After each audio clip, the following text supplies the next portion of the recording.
Good morning, good morning. Is this not the cutest little microphone that my girl Bailey got me? We are actually shooting a podcast. I'm super excited about it. We just did our first recording session last night.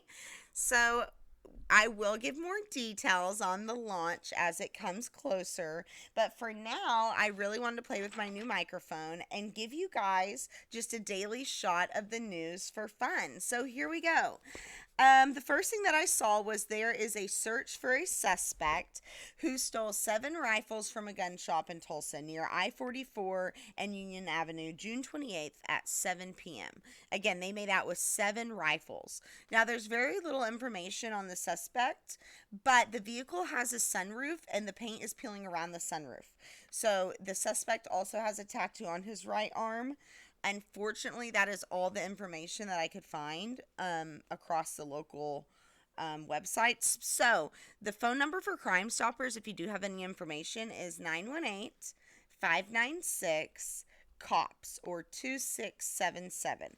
You can also email the city of Tulsa, and that would be burglary at cityoftulsa.org.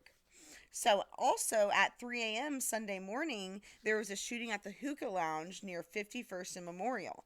A victim was taken to the hospital in serious condition, but has conflicting stories, and the witnesses are also uncooperative. So, again, Crime Stoppers, 918-596-2677 if you have any information. Next up, we're going to do sports. Okay, so Oklahoma City, I'm really excited about this. The Thunder team is creating a program that assists Black Tulsa students. It's called the Thunder Fellows Program. They're going to explore areas of sports, tech, and entertainment. The mentors are known as the fellows, and probably fellas is what it'll come out to. And they're going to be students who attend colleges and universities within the area, and then young leaders, which will be the students. They are from 8th to the 12th grade. Ooh, itchy nose. And they are going to have a great emphasis on completing high school and college. The area of focus is going to be the Greenwood District in Tulsa, and it is set to launch next year, and they're also really excited to help launch other similar programs. So, also up, as we all know, our state fair was canceled in Tulsa, okay?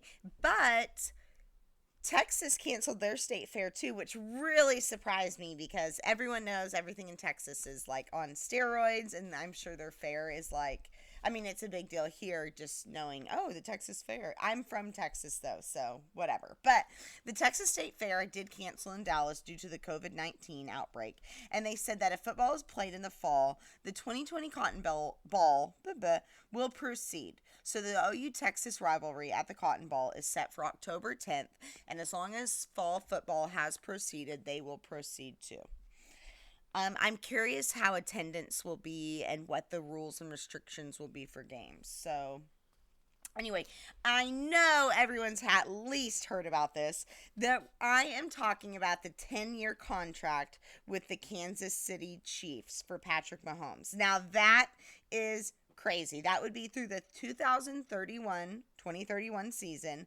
And Adam Schefter took to Twitter and stated in his post that this is the richest contract in NFL history. Sources are valuing this at a $400 million contract. I saw a really funny breakdown, and I'm not sure if this accounts to all his time or just the time on the field, but he is valued at $1.91-ish in that ballpark a second. That's a second, people. So, that's it for sports, and I'm going to wrap up this with politics. So, Trump is pushing for state and local leaders to reopen schools this fall. He claims that schools are being kept closed for a political gain, and he's not going to allow it.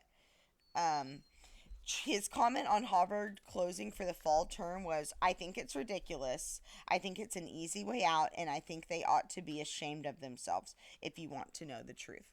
That is what he was said just yesterday. So, another thing is Rico Wright ended his mayoral campaign amidst sexual allegations, and he claimed that the allegations took too much attention away from his platform of unity. I don't know if anybody else saw his speech. I highly recommend you go look at it when he did try before he ended up his candidacy. I definitely think it was appropriate for him to step down. Um, but I will not comment on the case or the allegations because I know very little about it, but I will be doing my research and I'll try and throw that in later.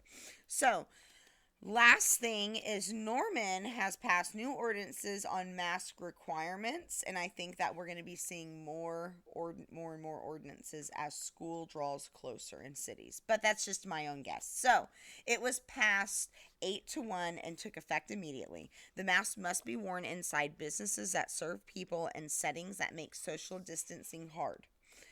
The exceptions will be children under 6, people with disabilities. I'm curious if you have to have like specific disabilities or if this falls under the categories of all disabilities.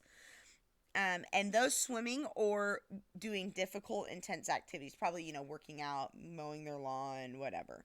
And anyone eating or drinking. So the city will make signs and they're going to require businesses post them. But I was really excited to do this. Really excited to practice with my new mic. Thank you for listening to like the top 9 top news items this morning. Have a great day.